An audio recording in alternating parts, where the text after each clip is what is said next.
Hello student, स्वागत है आपका अपने YouTube channel education for nation में। एंड हम लोग सीख रहे हैं जावा स्क्रिप्ट, जिसमें आज की क्लास में हम लोग एरे कंसेप्ट को पढ़ने वाले हैं details. So without wasting of time चलते हैं डॉक्यूमेंटेशन पे और आज की क्लास स्टार्ट करते हैं। Arrays are collection of data items stored under a single name. Array provides a mechanism for declaring and accessing several data items with only one identifier, thereby simplifying the task of data management. ठीक है, क्या मतलब है कि array होता है आपका collection of data items, मतलब हम एक सिंगल वेरिएबल्स के अंदर मल्टीपल डेटा आइटम्स को स्टोर कर सकते हैं। जैसे मैंने एक वेरिएबल बनाया यहाँ पे लेट एक्स असाइन, ठीक है। एंड इसके अंदर हम लोग मल्टीपल वैल्यू रखते हैं, जैसे मैंने कहा 10, 20, 30, 40, ऐसे कुछ भी आप वैल्यू रख सकते हैं। इसी को बोला गया है एरे में डेटा आइटम्स, ठीक है। साथ के साथ इसमें ये बताया कि हम लोग एरे में अगर आप किसी पार्टिकुलर वैल्यू को एक्सेस करना चाहते हो या मॉडिफाई करना चाहते हो या कोई ऑपरेशन परफॉर्म करना चाहते हो, तो वो भी आप बहुत इजीली कर सकते हैं। उम्मीद करता हूँ कि ये जो पैराग्राफ है आपको ये समझ में आ गया होगा। इसके बाद थोड़ा सा हम लोग अगर आगे चले, इसमें बताया गया है, देखो कि we can use array when we have to deal with multiple data items. ठीक है, तो आप एरे का कब यूज करेंगे कि जब भी आपको लगे कि आपको बहुत सारे डेटा आइटम के साथ काम करना है, तब आप यूज कर सकते हैं एरे को। पहली चीज आपको ध्यान रखनी है। सेकेंड पॉइंट यहाँ बोला गया है कि देखो arrays are a special type of object. The type of operator in JavaScript returns object for arrays. ठीक है, तो अगर हम जावास्क्रिप्ट में कोई एरे बनाते हैं और उसका टाइप चेक करते हैं, डेटा टाइप चेक करेंगे, तो वहां पे इसका जो डेटा टाइप मिलने वाला है वो है आपका ऑब्जेक्ट। ठीक है, तो जावास्क्रिप्ट के अंदर एक एरे का जो डेटा टाइप होता है वो ऑब्जेक्ट टाइप का होता है, ये आपको ध्यान रखना है। इसके बाद फिर हम लोग ये सीखेंगे कि एक्चुअली में हम लोग जावास्क्रिप्ट के अंदर एरे बनाते हैं किस तरीके से।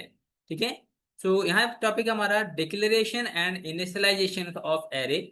देखो सबसे पहले आप सीखेंगे यूजिंग एरे लिटरल्स। तो एरे लिटरल्स की हेल्प से आप एरे बना सकते हैं। जैसे आपको एक वेरिएबल बनाना है, कोई भी नाम दे सकते हैं, ठीक है, और सिंपली आपको लगाना है स्क्वायर ब्रैकेट। स्क्वायर ब्रैकेट क्या करता है, एरे को रिप्रेजेंट करता है। ये किसे करता है रिप्रेजेंट, एक एरे को रिप्रेजेंट करता है। इसकी हेल्प से भी, मतलब इस तरीके से आप अपना एरे क्रिएट कर सकते हैं। ये आपका एक एम्प्टी एरे हो गया। ठीक है, इस एम्प्टी एरे में अगर आपको कोई वैल्यू स्टोर करनी है तो आप इंडेक्स नंबर की हेल्प से इजीली स्टोर करा सकते हैं। कैसे करेंगे वो मैं दिखाऊंगा आपको सारी चीजें, बट फिलहाल में आपको ध्यान रखना है कि हम यूजिंग लिटरल्स भी एरे क्रिएट कर सकते हैं। ठीक है, चलो देखते हैं प्रैक्टिकली इसको, ताकि ये कंसेप्ट हमारा क्लियर हो जाए। सिंपली आएंगे VS कोड में, एंड यहाँ पे हम लोग एक नया चैप्टर बनाएंगे, चैप्टर नंबर 10। एंड यहाँ फाइल बनाएंगे index.js। ठीक है, अब जैसे मुझे एक एरे बनाना है, ब्लैंक एरे बनाना है, हम क्या करेंगे, हम लोग सिंपली यहाँ पे एक बनाएंगे variables x assign blank array. ठीक है भाई, अब इसको मैं कंसोल करा के दिखा रहा हूँ आपको, console.log एक्स। इसका डेटा टाइप चेक करेंगे console.log में। टाइप ऑफ किसका टाइप चेक करना है हमको, एक्स का डेटा टाइप चेक करना है भाई। चलो पहले हम लोग मूव करेंगे चैप्टर नंबर 10 में। इसके बाद नोड index.js एंटर करेंगे। देखो एक ब्लैंक एरे आ गया आपका, उसका डेटा टाइप क्या है, ऑब्जेक्ट। इस तरीके से आप एरे बनाएंगे और उसका डेटा टाइप चेक करेंगे। ठीक है भाई, ये क्लियर हो गया। इसके बाद अगर हम लोग थोड़ा सा आगे चले, तो यहाँ बताया गया है कि आप एरे में किसी पार्टिकुलर पोजीशन पे कोई एलिमेंट स्टोर कराना है या कोई आइटम स्टोर कराना है, तो आप इंडेक्स नंबर की हेल्प से इजीली स्टोर करा सकते हैं। कैसे कराएंगे, देखो जैसे हमने यहाँ पे एक एम्प्टी एरे बनाया, लेट एक्स असाइन ब्लैंक, ये ब्लैंक एरे हो गया आपका। अब मैं कह रहा हूँ कि एक्स इंडेक्स नंबर 0 पे आपको वैल्यू रखनी है 100। फिर मैंने कहा एक्स एरे में इंडेक्स नंबर 1 पे आपको वैल्यू रखनी है 200। एक्स इंडेक्स नंबर 2 पे आपको वैल्यू रखनी है 300। अब ये इंडेक्स नंबर क्या है ये आपको समझ में आ जाएगा अभी, बट फिलहाल के लिए मैंने यहाँ पे इंडेक्स नंबर की बेस पे वैल्यू स्टोर करा दी। एंड यहाँ पे मैं console.log करके इसको प्रिंट करा रहा हूँ। ठीक है, सेव करते हैं। सेव करने के बाद इसको हम लोग रन करेंगे, तो यहाँ देखेंगे आप 100, 200 एंड 300। अब इसको ध्यान से समझिएगा आप कि एरे क्या बताया था मैंने आपको, कि ये आपका एक तरीके से एरे हो गया। इसमें आपके मल्टीपल ब्लॉक्स होंगे। ठीक है, जैसे पहले ब्लॉक में वैल्यू 100 हो गई, दूसरे ब्लॉक में वैल्यू 200 हो गई, तीसरे ब्लॉक में 300 हो गई। तो जो पहला ब्लॉक में जो भी आइटम होगा उसका इंडेक्स नंबर होगा 0। सेकंड ब्लॉक में जो भी आइटम होगा उसका इंडेक्स नंबर होगा 1, इसका इंडेक्स नंबर 2। और इसी तरीके से आप अपने इंडेक्स नंबर ऐड कर सकते हैं या बढ़ा सकते हैं। ठीक है, तो हर एक वैल्यू को हम इंडेक्स के बेस पे रिप्रेजेंट करते हैं। और इंडेक्स नंबर जो आपका स्टार्ट होता है वो होता है आपका 0 से। ठीक है, इंडेक्सिंग कहाँ से होती है स्टार्ट आपकी? 0 से स्टार्ट होती है। ठीक है, तो इसीलिए 0 नंबर पे आपका 100 आ गया, 1 नंबर पे आपका 200 आ गया, एंड 2 नंबर पे आपका 3 नंबर आ गया। ठीक है, इस तरीके से हम लोग एरे को रिप्रेजेंट करते हैं जावा स्क्रिप्ट। चलो भाई, थोड़ा सा हम लोग और आगे चलें। अगर ये बोला है देखो इन्होंने कि अगर आपने एरे में कोई वैल्यू स्टोर नहीं करा है, सिर्फ कॉमा से किया है सेपरेट, तो उस केस में क्या होगा? जैसे आप देख रहे हो कि हम क्या करते हैं, एरे के जितने भी आइटम्स होते हैं उसको कॉमा से करते हैं सेपरेट बाय डिफॉल्ट। तो आपने एक एरे बनाया, आप ध्यान से देखना, ध्यान से आप, आपने एक एरे बनाया एक्स नाम का, और उसको ब्लैंक रखा आपने, बट आपने क्या करा, कॉमा लगा दिया, कॉमा 1 2 3। ठीक है भाई, आपने क्या करा, कंसोल डॉट लॉग करके एक्स की वैल्यू प्रिंट करा दी। एक्स की वैल्यू प्रिंट होकर क्या आ रहा है? 3 एम्प्टी आइटम, 3 एम्प्टी आइटम्स हैं। ठीक है भाई, ये कंसोल डॉट लॉग से जो पहले इंडेक्स की वैल्यू वो प्रिंट कराना चाहता हूं मैं, इंडेक्स नंबर 0 की वैल्यू प्रिंट कराना चाहता हूँ। तो क्या होगा इस केस में? इस केस में इंडेक्स नंबर 0 पे जो आइटम है वो क्या है? अनडिफाइन है। तो इससे हमको ये सीखने को मिला कि अगर हम एरे बनाते हैं और इसमें कोई वैल्यू स्टोर नहीं रखते हैं, मतलब डेटा आइटम वहां पर नहीं रखेंगे, तो बाय डिफॉल्ट उसकी जो वैल्यू होगी वो अनडिफाइंड होगी आपकी। अगर मैं 0 पे यहाँ पे 100 या 10 लिख देता हूँ, तो अब वहां पे आपको अनडिफाइंड देखने को नहीं मिलेगा, अब वहां पे आपको 10 देखने को मिलेगा। तो पहले पे देखो 10 आ गया, बाकी के 2 जो है आइटम्स वो एम्प्टी आइटम्स है। क्लियर? फिर आपको एक चीज ध्यान ये रखना है कि जितने भी डेटा आइटम्स होते हैं एरे के अंदर उसको हम लोग कॉमा से सेपरेट करते हैं। फर्स्ट क्लास भाई, ये भी क्लियर हो गया आपका। इसके बाद आप इस तरीके से भी एरे बना सकते हैं कि आपने मल्टीपल वेरिएबल्स बनाए, जैसे ए असाइन 10 किया, बी असाइन 20, सी असाइन 30, और फिर आपने एक एरे बनाया उसमें 10 20 30 की बजाय आपने ए बी सी लिख दिया। ए की जगह पर 10 आ जाएगा, बी की जगह पर 20 आ जाएगा, सी की जगह पे 30 आ जाएगा। सिंपल है, ये आप इजीली करके देख सकते हैं।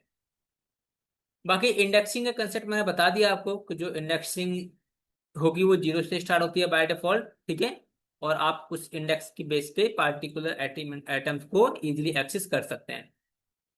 So by default array start with index 0, ये भी मैंने बता दिया आपको अभी अभी। इसके बाद आप कंस्ट्रक्टर की हेल्प से भी एरे बना सकते हैं, बट ये इतना यूजफुल नहीं है, इसका हम लोग कम बहुत ही मतलब माइनरली यूज करते हैं।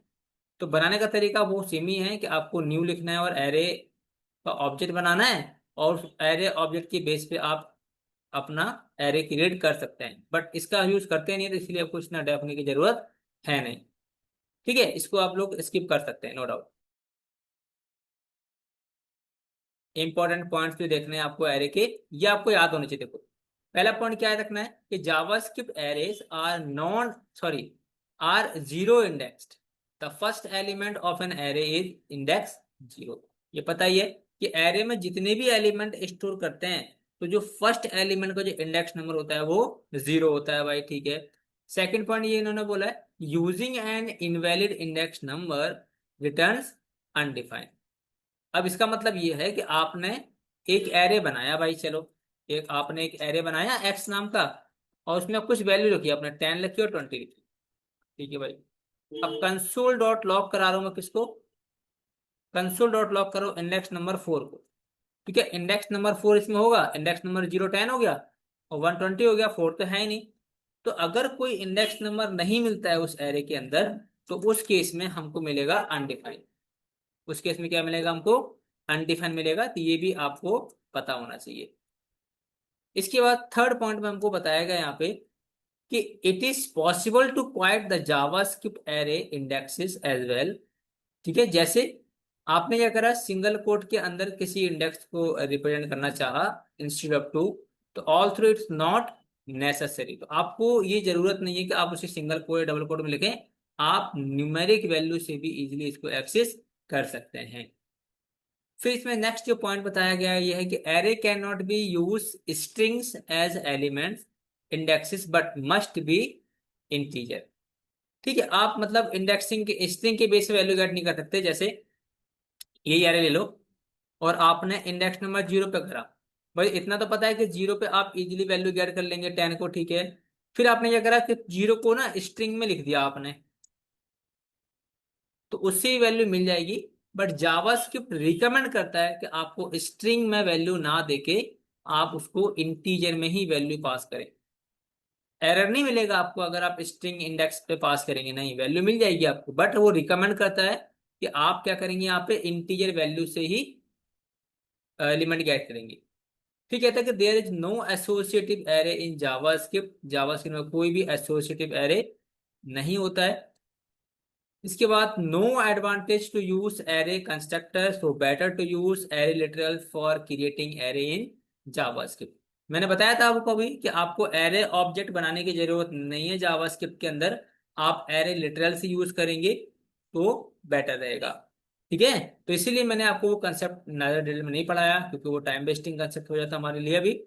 ठीक है, तो आपको एरे लिटरल से यूज करना है जब भी आप एरे बनाएं इन जावास्क्रिप्ट में। तो इसके बाद एक्सेसिंग एरे एलिमेंट, तो किसी भी एलिमेंट को एक्सेस करने के लिए आप इंडेक्सिंग यूज कर सकते हो। बताया मैंने आपको इंडेक्स नंबर 0 1 2 3, और अगर कोई इंडेक्सिंग नहीं मिलती है तो उसकी केस में उसको मिलेगा अनडिफाइंड। ये बता दिया मैंने आपको, बाकी आगे पढ़ेंगे सीखते रहेंगे। फिर एक कहता है कि अगर आपको सारे एलिमेंट एक बार में प्रिंट कराने हैं तो आप पूरा का पूरा एरे प्रिंट करा सकते हैं। कैसे कराएंगे वो देख लीजिए ध्यान से, कि जैसे ये हमारा एक एरे है, ठीक है, या तो मैं एक सिंगल एलिमेंट यूज कर रहा हूँ इंडेक्स नंबर की हेल्प से। अगर मुझे पूरा एरे प्रिंट कराना है तो मुझे सिर्फ एरे का नाम देना है एक्स। इसके बाद अगर प्रिंट कराएंगे आप तो आपको पूरा एरे मिल जाएगा यहाँ पे। ठीक है, और इंडेक्स नंबर की बेस पे कराना है स्क्वायर ब्रैकेट और इंडेक्स नंबर पास कर देना है। जैसे 0 की वैल्यू चाहिए तो 0, 1 की वैल्यू चाहिए तो 1। इसे कराएंगे रन, देखो 10 आ गया। इसकी बजाय अगर आप 1 करेंगे और रन करेंगे इसको तो यहाँ पे देखेंगे आप 1 पे 20 आ जाएगा आपका। ठीक, इस तरीके से आप इजीली वैल्यू एक्सेस कर सकते हैं एरे की। देन थोड़ा सा हम लोग अगर आगे चलें, ये कहता है कि मॉडिफाइंग एरे एलिमेंट्स। क्या मतलब, कि अगर एरे में कोई एलिमेंट्स हैं और मुझे उसकी वैल्यू को मॉडिफाई करना है, ठीक है, मतलब वैल्यू ऐड नहीं करनी है, मॉडिफाई चेंज करनी है वैल्यू, तो वो कैसे करेंगे वो देखिए आप। उसको रिप्लेस भी आप कह सकते हैं, कि जैसे आपने एक एरे बनाया, एरे एक्स नाम से, ठीक है। अब इसमें लिखो, देखो 10 लिखा मैंने, 20 लिखा एंड 30 लिखा। ठीक है भाई, तो अगर मैं यहाँ पे कंसोल डॉट लॉग करता हूँ, कंसोल डॉट लॉग एक्स को करेंगे तो वैल्यू क्या प्रिंट होगी यहाँ पे हमारी, 10 20 एंड 30। अब मैं चाहता हूँ यार 30 की जगह 300 हो जाना चाहिए। ठीक है, तो क्या करेंगे उसके लिए, देखो एक्स से स्क्वायर ब्रैकेट इंडेक्स नंबर क्या हो जाएगा इसका 2, एंड 2 पे क्या कर देंगे हम लोग 3000। ठीक है, या 300 जो भी करना हो आपको। इसके बाद अगर आप कंसोल डॉट लॉग करेंगे ना एक्स को, कंसोल डॉट लॉग करेंगे एक्स को, तो अब आपको अपडेटेड वैल्यू मिलेगी। कितना मिलेगा, 30 की जगह पे 300 मिलेगा। ये अपडेट से पहले एक्स की वैल्यू है, ये आफ्टर अपडेट एक्स की वैल्यू है। ठीक है, तो आप उसको क्या कर सकते हैं, मॉडिफाई कर सकते हैं। ये क्लियर हो गया, इंडेक्स नंबर के बेस पे आप किसी भी एरे की वैल्यू को मॉडिफाई कर सकते हैं। इसके बाद फिर बोला गया है कि रिमूविंग एरे एलिमेंट, अगर आपको किसी एरे के एलिमेंट को रिमूव करना है तो बहुत ही सिंपल सा है, उसके लिए आप यूज करेंगे delete keyword, and delete keyword की हेल्प से वो पार्टिकुलर इंडेक्स की वैल्यू को एरे से हटा दिया जाएगा। कैसे हटाया जाएगा, जैसे इसको मैं कमेंट कर दे रहा हूँ सारा। अब एक एरे जैसे मैंने बनाया, ये आपका एक एरे हो गया। ठीक है, अब इस एरे में से मुझे 20 को रिमूव करना है, ठीक है, तो मैं क्या करूंगा, डिलीट और एक्स इस इंडेक्स नंबर 1। बस, अगर हम लोग कंसोल डॉट लॉग करें, कंसोल डॉट लॉग करते हैं किसको, एक्स को चलाते हैं। अब आप देखेंगे तो 20 को वहां से रिमूव कर दिया होगा, तो 10 आ गया। उसके बाद 1 एम्प्टी आइटम्स, क्योंकि यहाँ पे खाली है, और 30। तो एक चीज आपने देखा कि अगर हम लोग डिलीट कीवर्ड की हेल्प से किसी एलिमेंट को रिमूव करते हैं तो सिर्फ एलिमेंट रिमूव होगा, बट उस एलिमेंट ने जो स्पेस कंज्यूम किया हुआ था ना, वो एम्प्टी नहीं होगा। मतलब वो स्पेस रहेगा ही रहेगा, उसकी जगह पे कोई दूसरा एलिमेंट आप स्टोर करा सकते हैं। ठीक है, अभी इसकी बेस पे क्या मिलेगा, अनडिफाइंड मिलेगा आपको। ठीक है, अगर मैं इंडेक्स नंबर 1 की वैल्यू को एक्सेस करूंगा तो मिलेगा आपको यहाँ पे अनडिफाइंड। क्यों? क्योंकि आपने उसको, उस एलिमेंट को यहाँ से रिमूव कर दिया। ठीक है, ये भी क्लियर हो गया होगा आपको। इसके बाद फिर आता है देखो लेंथ प्रॉपर्टीज। लेंथ प्रॉपर्टी क्या कहती है कि अगर आपको ये पता करना है कि हमारे एरे में कितने नंबर ऑफ एलिमेंट हैं या कितने नंबर ऑफ आइटम्स हैं, ठीक है, तो वो लेंथ प्रॉपर्टी आपकी हेल्प करेगी। ठीक है, तो देखो the length property retrieve the items of the next available position at the end of the array. The length properties automatically update as new element are added to the array. For this reason length is commonly. तो एक array है, अब array की मुझे length निकालनी है पूरी, तो क्या करोगे, एरे का नाम डॉट लेंथ निकला है आपको बस। अब एरे की कितने नंबर ऑफ एलिमेंट है वो पता लग जाएगा आपको। देखो, इसी को मैं कमेंट कर रहा हूँ, एंड मुझे लेंथ निकालनी है इसकी, तो क्या करूंगा मैं, console dot log and x dot length. Length लिखना है आपको बस। इसके बाद अगर रन करेंगे इसको आप, यहाँ देखेंगे 3, कितने नंबर ऑफ एलिमेंट है इसमें, 3 नंबर ऑफ एलिमेंट है, तो बता देगा एरे आपका कितने नंबर ऑफ एलिमेंट है आपके इस एरे के अंदर। क्लियर? इसके बाद अगर आपको फोर लूप की हेल्प से एरे के सारे एलिमेंट्स गेट करने हैं, तो वो भी आप इजीली कर सकते हैं। कैसे करेंगे कि आपने देखो एक एरे बनाया, इस एरे में आप वहां तक लूप चलाएंगे जितने नंबर ऑफ आपके एलिमेंट्स हैं। तो कैसे, जैसे अगर मैं अपने केस में देखूं तो मेरे केस में 3 एलिमेंट है। ठीक है, 3 एलिमेंट है, तो मैं क्या करूंगा, देखो यहाँ पे ये एरे बनाया मैंने, उसके बाद 4 लिखा, लेट आई को स्टार्ट किया मैंने इंडेक्स नंबर 0 से, एंड कहाँ तक चलाएंगे इसको, 0 1 2, आई लेस देन इक्वल टू 3। इसके बाद क्या करेंगे, हम लोग आई की वैल्यू को इंक्रीमेंट करेंगे। एंड अगर हम लोग कंसोल डॉट लॉक करते हैं, कंसोल डॉट लॉक करेंगे एरे का नाम, स्क्वायर ब्रैकेट आई। आई मतलब पहले इंडेक्स नंबर 0 होगा, फिर इंडेक्स नंबर 1, फिर इंडेक्स नंबर 2, और उस इंडेक्स नंबर के बेस पे इसकी सारी वैल्यू हम लोग इजीली गेट कर सकते हैं। देखो 10 20 एंड 30। बट अगर इसमें आप इसकी वैल्यू को इंक्रीज करते हैं, जैसे 40 कर दिया आपने, तो आपका लूप तो 3 तक ही चलेगा, तो 3 तक के एलिमेंट मिल जाएंगे, 40 नहीं मिलेगा आपको। तो हम चाहते हैं कि जितनी भी लेंथ हो एरे की वहां तक लूप चलना चाहिए। तो उस केस में क्या करेंगे आप, उस केस में ये इस कंसेप्ट को यूज ना करके आप यहाँ पे एरे की लेंथ तक लूप चलाएंगे। तो एरे की लेंथ कैसे निकालते हैं, एक्स डॉट लेंथ। एक्स आपका एरे का नाम हो गया, लेंथ उसकी प्रॉपर्टी हो गई, तो जितने नंबर ऑफ आइटम्स होंगे वो नंबर यहाँ पर आ जाएगा। जैसे 4 आएगा तो लूप कहाँ तक चलेगा हमारा, 4 तक चलेगा। सीएलएस करते हैं, इसको रन करेंगे, देखो 10 20 30 एंड 40। अगर आप इसमें से एक एलिमेंट कम भी करेंगे तो अब ये कहाँ तक चलेगा, 30 तक ही चलेगा। अब ये 30 तक चलेगा, 10 20 एंड 30। सो इस तरीके से हम लोग लूप, फोर लूप की हेल्प से एरे के सारे डेटा आइटम्स को इजीली एक्सेस कर सकते हैं। ठीक है, इसको भी हम लोग कमेंट करते हैं और नेक्स्ट टॉपिक की तरफ चलते हैं। इसी में जो नेक्स्ट है हमारा वो है for each loop. For each loop क्या कहता है, ये फोर ईच लूप कहता है कि the for each calls are provided functions once for each element in array in order. Syntax, array का नाम देना है फोर ईच, एंड देन इसमें कॉल बैक फंक्शन लिखना है।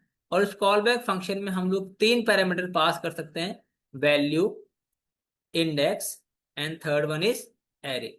वैल्यू मतलब कि वो करंट वैल्यू को करेगा रिप्रेजेंट, जो भी एरे से गेट करेगा। सेकंड में बताएगा कि वो वैल्यू किस इंडेक्स पे थी आपकी, एंड थर्ड में आपका कंप्लीट एरे को रिप्रेजेंट करेगा। ठीक है, तो कैसे करेंगे वो सारी चीजें मैं दिखाऊंगा आपको, तो इजीली समझ में आ जाएंगे आपको। जैसे हमारे केस में ये एरे है एक, देखो ये आपका एक एरे हो गया। फिर लिखा एक्स डॉट फोर ईच। ठीक, अब फोर ईच में आपको एक फंक्शन बनाना होता है, तो मैंने यहाँ पे एक फंक्शन बनाया। ठीक है भाई। अब होगा क्या कि फोर ईच फंक्शन एरे से एक उठाएगा वैल्यू, जैसे 10 उठाया उसने, एंड 10 यहाँ पास कर देगा। ठीक है, तो यहाँ मुझे क्या मिल जाएगी, वैल्यू मिल जाएगी। तो पहली बार में 10 मिलेगा, सेकंड टाइम में 20 मिलेगा, थर्ड टाइम में 30 मिलेगा। तो मैं बस क्या करूंगा, सिंपली इसको प्रिंट कराने वाला हूँ, कंसोल डॉट लॉग। इसकी वैल्यू प्रिंट करानी है, जो भी इसमें वैल्यू आएगी बस। इतना अगर आपने कर दिया, तो वो एरे की लेंथ तक की सारी वैल्यू गेट करके लाके आपको दे देगा। तो कितना इजी हो गया, एरे बनाया हमने, एरे में फोर ईच लिखा, फोर ईच में जो वैल्यू आएंगी, पहले 10 आएगी, 10 चली जाएगी वैल्यू के अंदर, सेकेंड टाइम में 20 आएगी, 20 आ जाएगी, थर्ड टाइम में 30 आ जाएगी, और एक एक करके सारी वैल्यू को हम लोग यहाँ पे प्रिंट करा देंगे। ठीक है, तो यहाँ पे आपको लेंथ भी नहीं लगानी है, इंक्रीमेंट ऑपरेटर भी नहीं लगाना है, डिक्रीमेंट भी नहीं लगानी है, कंडीशन भी नहीं लगानी है, आपको सिंपली एक फंक्शन चलाना है, और वो फंक्शन ही आपके सारे काम कर देगा इजीली। उम्मीद करता हूँ ये भी आपका इजीली क्लियर हो गया होगा। इसके बाद अच्छा, अगर आपको इंडेक्सिंग निकालनी है तो कैसे करोगे, इंडेक्स भी देता है वैल्यू हमारा ये। तो मैं यहीं पे इंडेक्स लिख देता हूँ यहाँ पे, और इंडेक्स। ठीक है, ताकि पता लग जाए ना कौन सी वैल्यू किस इंडेक्स पे है। देखो 10 इंडेक्स 0, 20 इंडेक्स 1, 30 इंडेक्स नंबर 2। और वैल्यूज की अगर हम घटाते या बढ़ाते हैं, तो जैसे 50 करा मैंने, 100 किया, तब भी देखो आपको ये एक्यूरेट डेटा देगा। देखो,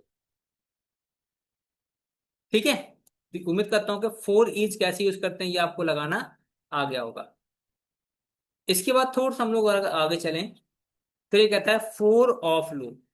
फोर ऑफ क्या कहता है, the four of statement creates a loop iterating over iterable object. ठीक है, मतलब कि फोर लूप क्या करेगा कि एक ऑब्जेक्ट से, एरे ऑब्जेक्ट से एक वैल्यू गेट करेगा, और वो वैल्यू हमें प्रिंट करा के दे देगा। सिंपल। जैसे देखो, एक हमारा एरे है, देखते हैं एरे कहाँ है। ये आपका एक एरे होगा। ठीक है, अब जैसे फोर ऑफ लगाना है, मैं क्या करूंगा, मैं लिखूंगा फोर ऑफ। ठीक है, इसमें क्या आएगा, आपका एलिमेंट आएगा, और ये ऑब्जेक्ट हो जाएगा। ऑब्जेक्ट क्या है हमारा इस केस में, एक्स है ऑब्जेक्ट। ठीक है, अब इस एक्स को मैं यहाँ से प्रिंट करा, मतलब अपने एलिमेंट को प्रिंट करा दूंगा, console dot log, and element को प्रिंट करा दो भाई। देखो सारे वैल्यू आपको इजीली मिल जाएंगे। तो यहाँ पे आपको भी इंडेक्सिंग वगैरह नहीं लिखनी है, फंक्शन भी नहीं लगाना इसमें, तो भाई एकदम सिंपल। क्या करना है आपको, फोर लिखना है, और एक ऑब्जेक्ट पास करना है अपने एरे का, बता देगा कि पहला एलिमेंट यहाँ पे आएगा, उसको प्रिंट करा दो, सेकंड एलिमेंट यहाँ पे आएगा, उसको प्रिंट करा दो, बस। तो आप फोर ऑफ की हेल्प से भी एरे के सारे element one by one easily get कर सकते हैं। इसके बाद थोड़ा सा हम लोग अगर और आगे चलें, तो इसमें जो नेक्स्ट मेथड है हमारा, वो है कॉनकेट मेथड।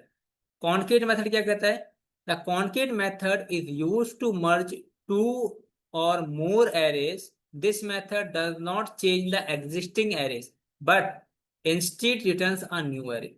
तो ये आपको ध्यान रखना है कि जब आप सपोज करो आपके पास दो या दो से ज्यादा एरे हैं, अब उन दोनों एरेज को आपको कंबाइन करके एक सिंगल एरे बनाना है, उस केस में आप यूज करेंगे कॉनकेट मेथड का। कैसे करेंगे वो बताता हूँ आपको, देखो ध्यान से। एक हमने एरे बनाया, लेट